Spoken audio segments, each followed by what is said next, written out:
Okay, welcome back to T-Upload TV and thanks for joining us this week.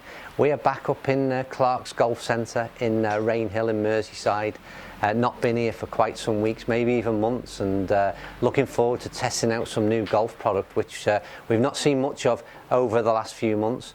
Myself and Joey the Tweet have been all around the country filming some footage from on the golf courses, so it's been a little bit of a break from testing golf product. But in the last few days, you may have seen in the sort of national golfing press, and this is certainly hot off the press, is the release of a new iron from Ping. It's certainly their better player club. It's known as the iBlade. We're going to see what that one performs like in the hands of the average golfer. So all good to go. Change camera position, get hooked up to SkyTrack, and let's see how this club performs.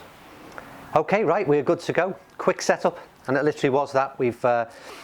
This certainly hasn't been custom fit for my swing, but we've put a stiff shaft dynamic gold True Temper shaft in here, which is similar again to what I currently use in my Mizuno irons.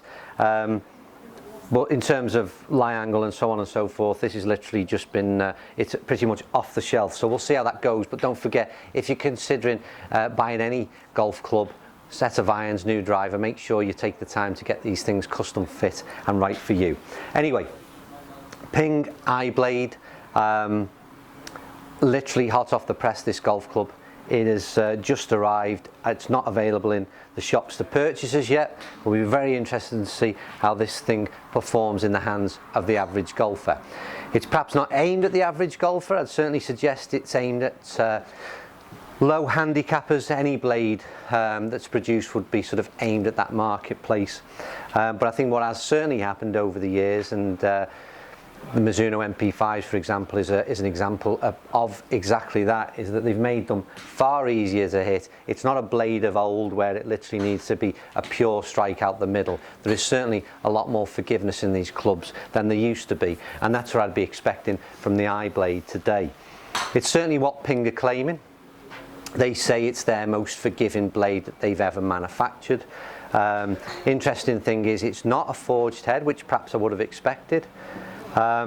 It's cast from stainless steel, but again, Ping claim it to be their most forgiving. More feel than they've ever produced in a blade before. There's some tungsten weighting in the toe of the club, which is again to help the MOI. So all in all, it's a blade club, but it's being made to be perhaps a little bit more accessible than they would have been in the past, and less off-putting to the higher handicapper. But I would think, like I said, this is certainly aimed at well, mid to low, but perhaps just a low handicapper that would fit into that category. I don't know.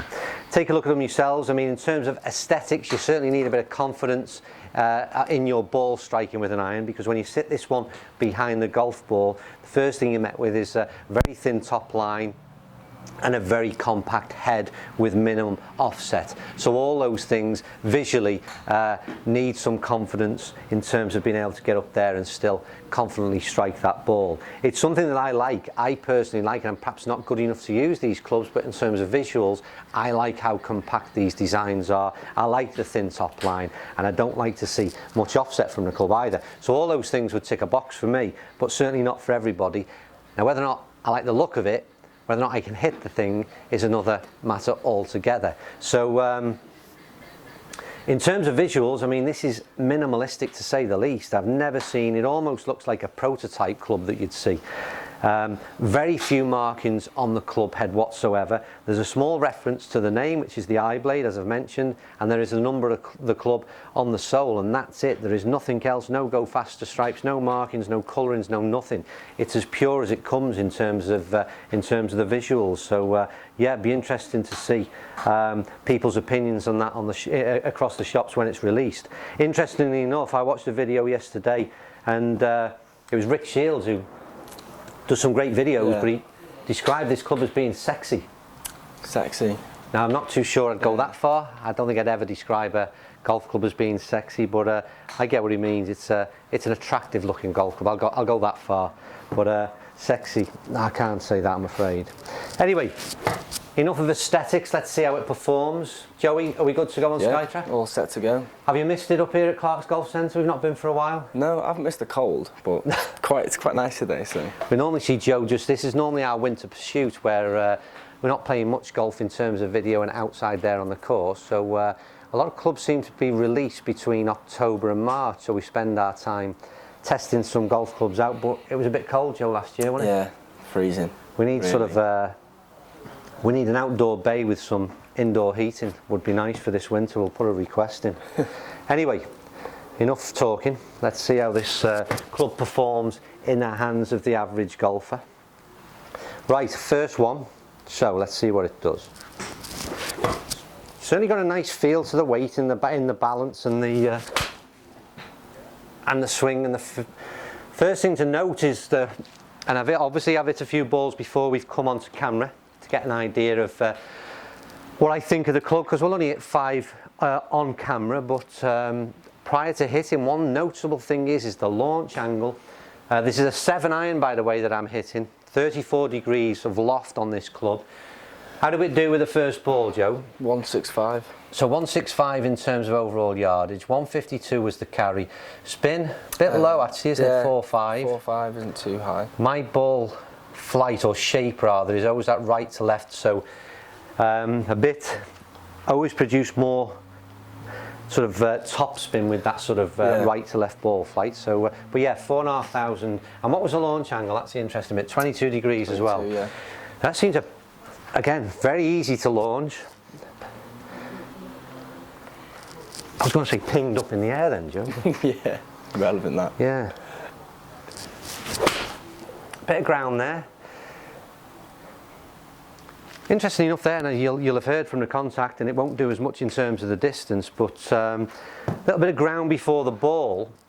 But the interesting was, again, the trajectory, and in terms of being able to get the ball airborne nice and comfortably. Don't forget we're using a blade here, so if I hit the floor before the ball using an old traditional blade, I'd expect a sort of ricochet straight up to my elbows, a bit of pain in the hands, and the ball not to go very far. But interestingly enough, it did 156, 156. And still managed to get somewhere. 24 degrees in terms of launch angle again. Like I said, this ball sort of flies up there. Let's try another one. Nice crisp strike. I've pushed that one on slightly right, but that was right out the middle, and so far the ball striking has been good in terms of where I'm hitting out the middle of the club. It's slightly right to target? Yeah, slightly right. 153. More spin though. Yeah, it was a nice crisp strike. You could tell that from the difference in the contact. Felt better. It's an interesting one because, like I said, first statement that I made, or quoted rather, from Ping was about forgiveness. And what I will say is this is, again, very far removed from a blade of old. So if you've got a preconception of thinking bladed club that you just won't go near, then we need to start changing that mentality a little, because these clubs that are being made at the moment, certainly in the last, as I say, couple of years, blades are certainly more accessible for more golfers. And like I said, these haven't been the purest of strikes, but it's been certainly a very playable club. Oh, and I've gone and said that, and then I go and hit straight across that one. Not the greatest shot, that one, I'm afraid. Relayed in the figures, Joe? It's quite a bit right, but not my shot at all, is it? No, yours usually my shot is normally, if I'm going to hit a bad one, it'll be a hook. Let's see if we can hit a decent ball. That's nice, Joe. That's bang on line. It's quite a nice crisp strike as well, so I'd be expecting spin rate to be quite good. Perfect. That's on line, that one, Joe. That's unusual. 155, spin 5. Yeah, spin's a bit lower, but more accurate. It's acceptable. Yeah. 22 degrees, slightly lower launch angle as well. In terms of opinions, I mean, it's still that, I think realistically, I think you've got to be a better player than I am to get the benefit out of a club like this. Whilst I'm more than happy to hit it, It's not causing me any great problems in to get it airborne. I'm finding the sweet spot, and like I said, those sort of traditional feelings of old, and anybody who's used a blade club of old and felt those kind of ricochets down the forearms that certainly hurt when you don't get it right, that certainly isn't happening. So there's no doubt this is more forgiving, it's easier to hit. Having said that, I still believe it's for a lower handicapper. Someone who's going to hit the ball consistently out the middle wants to be able to shape the shot in terms of both left to right, right to left, and also in terms of being able to control the ball flight. And that is beyond the likes of myself and perhaps the majority of average golfers out there. So it's aimed at a specific marketplace. There's nothing wrong with that whatsoever. It's a stunning looking golf club. What I would suggest, like I said, is that if you like the look of them, which I think many golfers will, let's just hit one more for... Oh, it's nice, that is, Joe. The ball flight is incredibly high. It is high. I'm amazed at that. And how quickly it gets airborne, like I said, for a bladed club. I mean, I wouldn't be expecting 159. Launch angle again. Nice and straight. 24 on launch, so again it is high. What was the spin on that one? 4.8. Which has been fairly consistent in those numbers as well. But yeah, as I was saying, I would think that walk into a golf shop, see those on the shelf, and I think plenty of people are going to be attracted to them visually. Like I said, Rick Shields thinks they're sexy, so I mean, people are going to like these things. But before you jump into bed with them, then make sure you get a go on the range. Don't be put off by the fact they're a blade. Give them a go yourselves and see what you think, because there's every chance you could like this club. But I would think better players out there who are watching, certainly if a blade is your club of choice, then this is well worth a go, because it's certainly right up there with some of the best blades that have been produced in the last sort of 18 months or so, and really starting to change the way a bladed club can be used. Yeah, I like them a lot. Perhaps I'll hit a few more balls and might even think that I am able to use them, because that last shot was I really enjoyed that one, to be honest with you. But out of the, what did I hit? 6 in the end? 6. I'd probably say 3 of mine were not bad, quite good in fact. 3 not so good, and I think that sort of says it all about an average golfer using a blade. But there you go.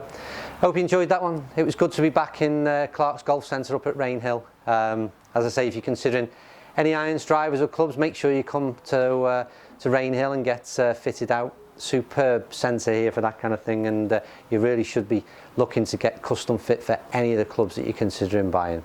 Right, well, from what I understand, there's a few new products on the way in the next few weeks, so hopefully you'll see us back soon up in the fit centre and testing out some of the new golfing products through the end of 2016 and running into 2017. We'll see you soon.